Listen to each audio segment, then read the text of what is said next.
Hello, hello, hello, and welcome to English Learning for Curious Minds by Leonardo English, the show where you can listen to fascinating stories and learn weird and wonderful things about the world at the same time as improving your English. I'm Asteroids, and today we are going to be talking about space mining. It's the idea that we can mine valuable minerals, not from Earth, but from space. So, in this episode, we'll talk about why some people are so excited about it, how and why it could work, some of its major challenges, and ask ourselves whether it will ever go from the realm of science fiction to reality. Okay then, let's get started and talk about space mining. The 19th century was an exciting time in terms of space observation. The first asteroid, Ceres, was spotted in 1801 by the Italian astronomer Giuseppe Piazzi. Half a century later, his countryman Annibale de Gasparis was working in his observatory in Naples. He saw an asteroid that he named 16 Psyche, after the Greek goddess of the soul. Now, this was just one of 9 different asteroids that he discovered. To him, it probably looked like a giant rock, an important scientific discovery, but not much more than that.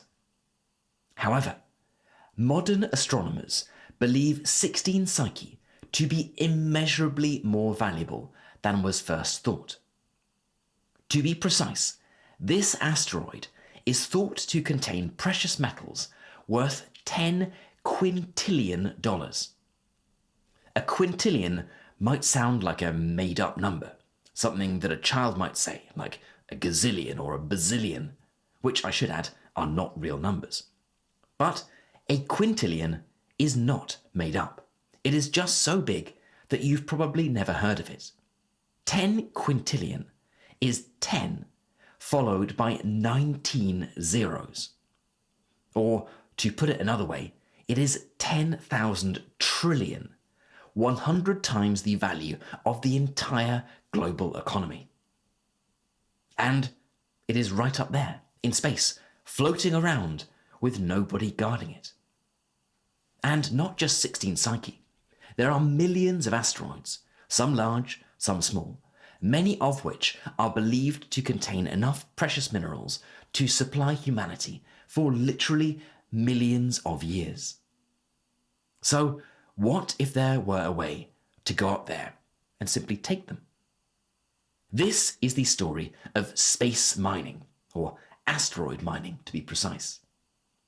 To some, it seems like science fiction, a fixation on looking to space where we have more than enough problems to deal with back on Earth.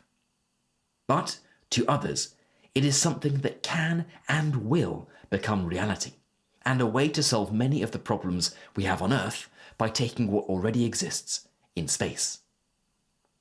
So let's start with some definitions. Asteroids are objects that orbit the Sun, much like planets, Earth, Mars, Jupiter, and so on. They are essentially remnants of the early solar system, chunks of rock and metal that never formed into planets. The difference between an asteroid and a planet mainly comes down to size. Planets are much bigger, therefore have a larger gravitational pull, and are circular in shape because of gravity. Asteroids are smaller, typically ranging from a few hundred meters or so through to the largest known asteroid, which is almost 1,000 kilometers in diameter, around the same width as France from its most northern to most southern point. It's pretty big, but it's much smaller than a planet. And because they are much smaller, they have a much lower gravitational pull, so they're not typically round, but more like a rock. Most known asteroids are in the asteroid belt, which is between Mars and Jupiter, but not all. There are others that come closer to Earth.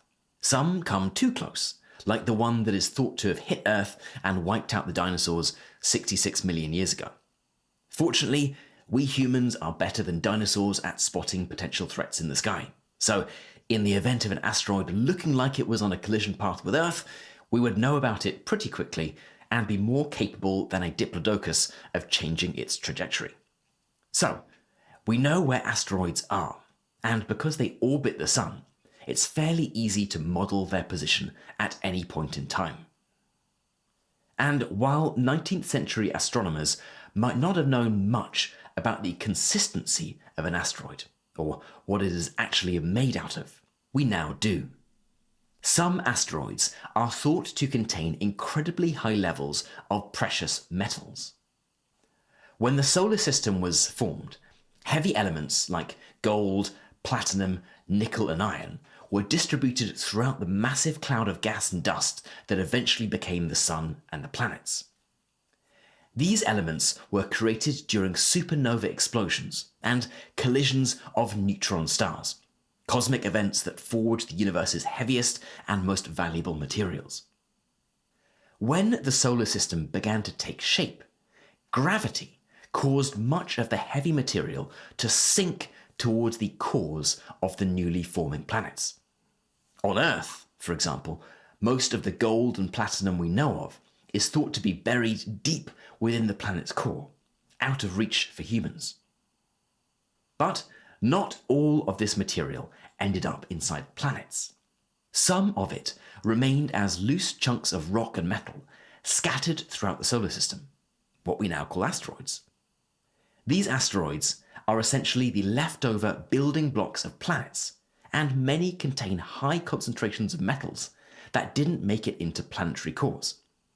But what makes these asteroids so appealing isn't just their high metal content. It's that the metals are often much more accessible than on Earth. Unlike Earth, where heavy metals have sunk to the core, asteroids haven't undergone the same process of differentiation. This means that their metals are distributed throughout their structure, making them, in theory at least, easier to extract.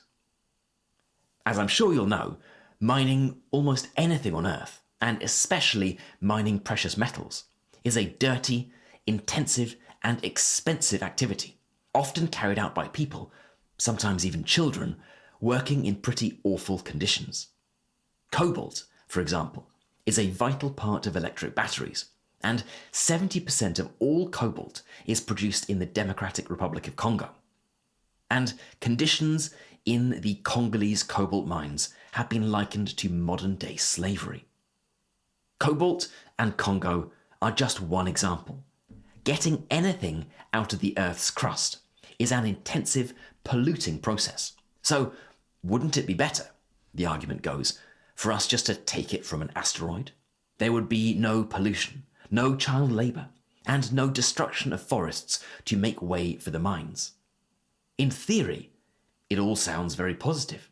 A lifetime supply of precious metals floating around in the sky, fortunes to be made for anyone who can find a way to go up there and get them. Of course, it's more complicated than that. First, let's talk about the practicality of getting to an asteroid. They are a long way away.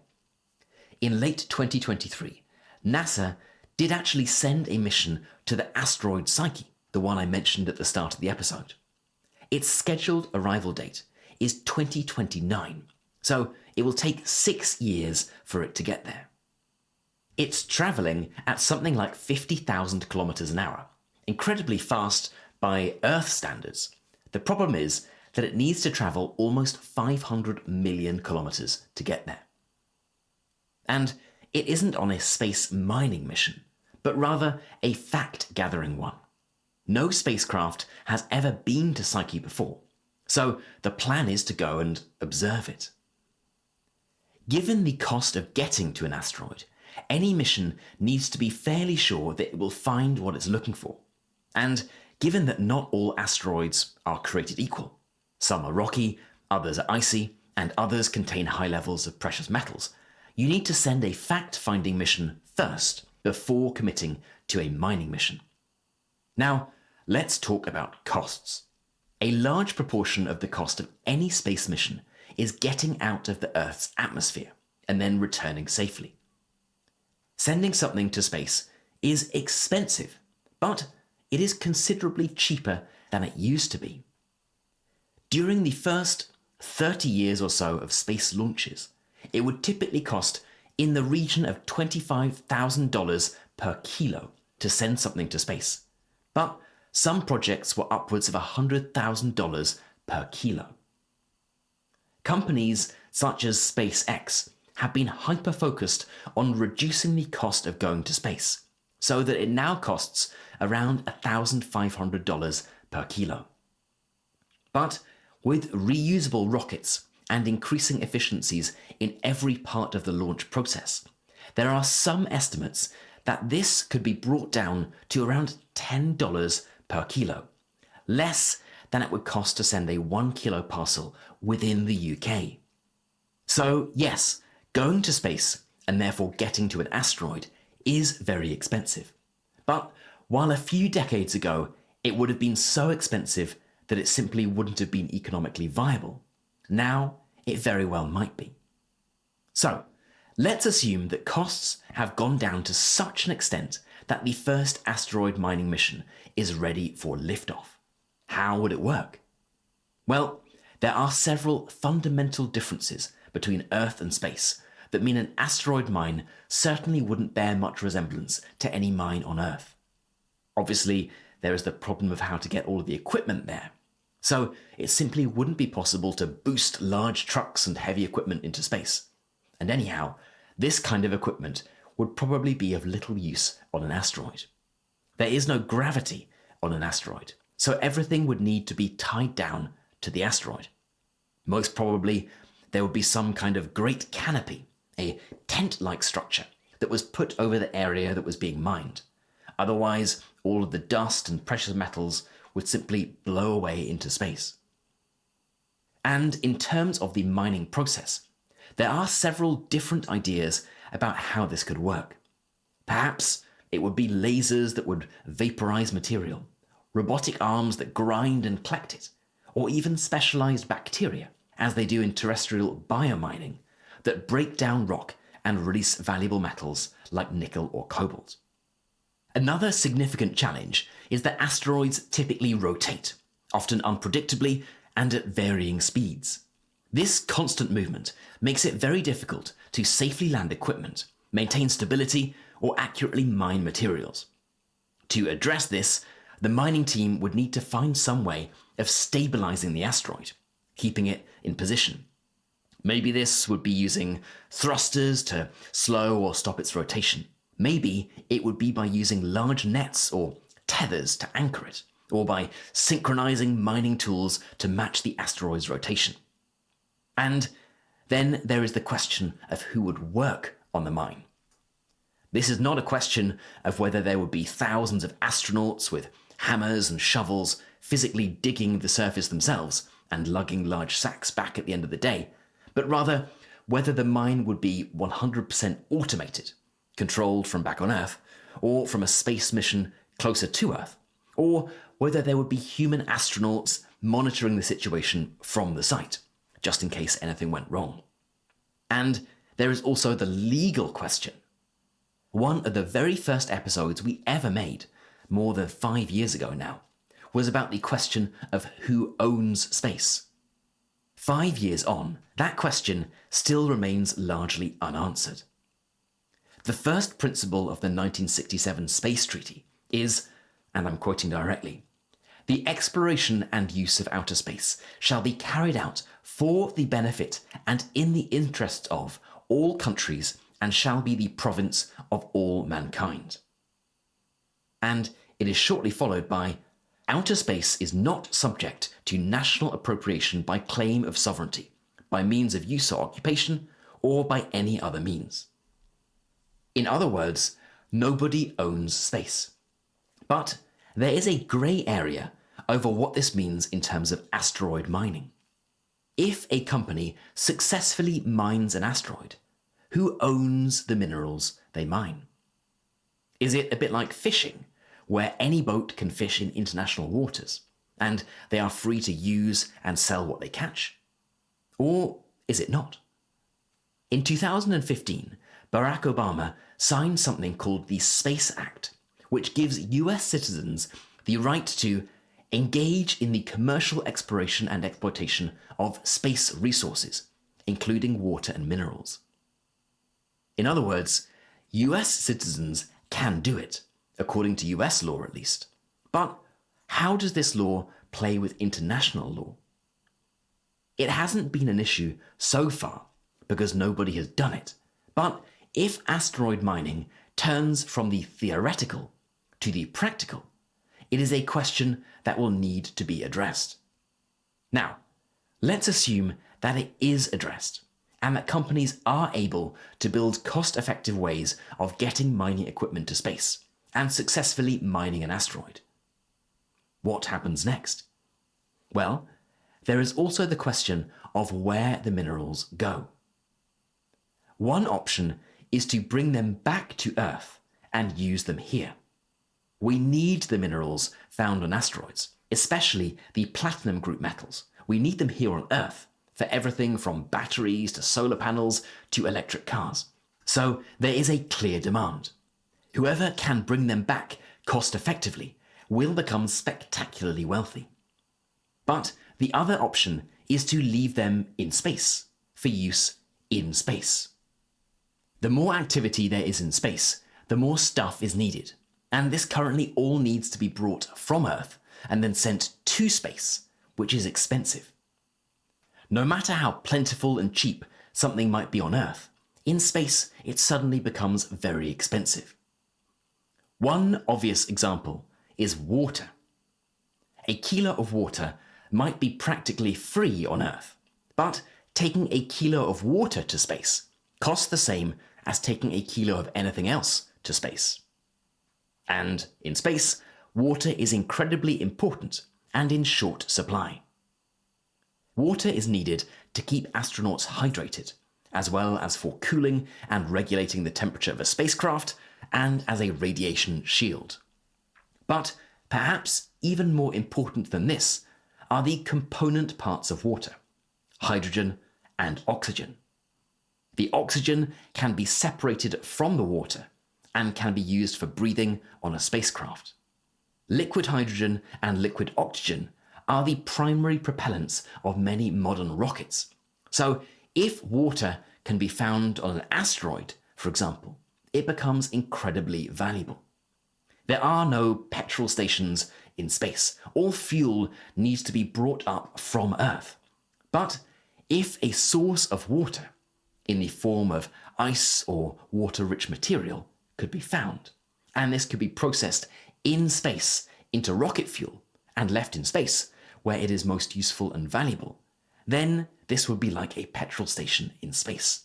It would bring down the cost of space launches because they wouldn't have to take so much fuel up from Earth, and it would allow for longer and faster journeys within space. And perhaps veering even more into the realms of the ultra-futuristic, in a universe in which there were settlements on other planets, Mars for example, it makes much more sense to manufacture what is needed in space rather than on Earth. If you need to build a settlement, it could be a lot more cost-effective to take the raw materials from a nearby asteroid than shooting them up from a rocket on Earth. So one option is to leave the mined materials in space. But what would happen if these rare minerals were brought back down to Earth? You heard at the start that just one asteroid contains precious metals worth 100 times the entire global economy, enough for every person on Earth to receive around $1.25 billion. So what would be the impact of that? Well, everyone on Earth wouldn't receive $1.25 billion. This $10 quintillion number is the estimated total value of all the precious metals in that asteroid at current market prices. If it were all brought back to Earth at once, it would flood the market, and the price would come crashing down because we would have more iron, platinum, and cobalt than we knew what to do with. But that isn't going to happen. Because of the timelines of getting there, the cost of a mission, and the fact that a spacecraft is limited to how much it can carry back, It would take hundreds, if not thousands of years for even a fraction of the precious metals on an asteroid this size to be mined and then brought back to Earth. Still, there are some commentators who have pointed out that even with a relatively small haul of precious metals, asteroid mining could be very detrimental to lower income countries that have so far relied on natural resource extraction. Mines back on Earth would be closed. Millions of people would be out of a job. And there would need to be some sort of mechanism for these countries to be compensated by the countries or companies that enjoyed the spoils of asteroid mining. There are also environmental concerns, but these are mainly the concerns about space pollution, of debris from the mines floating around in space. In terms of environmental concerns on Earth, it seems pretty clear-cut. Yes, sending a rocket into space and then bringing it back into the atmosphere releases a lot of CO2. But these are the only significant emissions that would be caused by space mining. According to one study, mining a kilo of platinum from an asteroid would result in around 60 kilograms of CO2. And this is against 40,000 kilograms of CO2 to get every kilo of platinum out of the Earth's crust, like we do today. In other words, yes, you might think of a rocket blasting off into space and think, well, that must be very environmentally unfriendly. But it is approximately 700 times better for the environment than the way we currently do it. So, if it all sounds so good in theory, why is it not already happening? It comes down to money. Building all of the technology, actually figuring out how to do it, and then doing test after test after test will require hundreds of billions of dollars in investment, and with no certain return. Several companies have started this process, but none have made the progress that they had initially promised. Most investors aren't very good at being patient, especially when there is no guarantee of any return. And despite the huge potential prize, there is a lack of funding for asteroid mining companies. Still, as you listen to this episode, assuming that it isn't the year 2029 yet, a NASA spacecraft is on its way to an asteroid that was first spotted in 1852, 16 Psyche. It will return with news that might just change the world. Okay then, that is it for today's episode on space mining. I hope it's been an interesting one and that it might have given you a new perspective on the night's sky. As always, I would love to know what you thought of this episode. Did you know much about asteroid mining before? Do you think it is something that we will see in your lifetime? You can head right into our community forum, which is at community.leonardoenglish.com, and get chatting away to other curious minds. You've been listening to English Learning for Curious Minds by Leonardo English. I'm Alastair Budge, you stay safe, and I'll catch you in the next episode.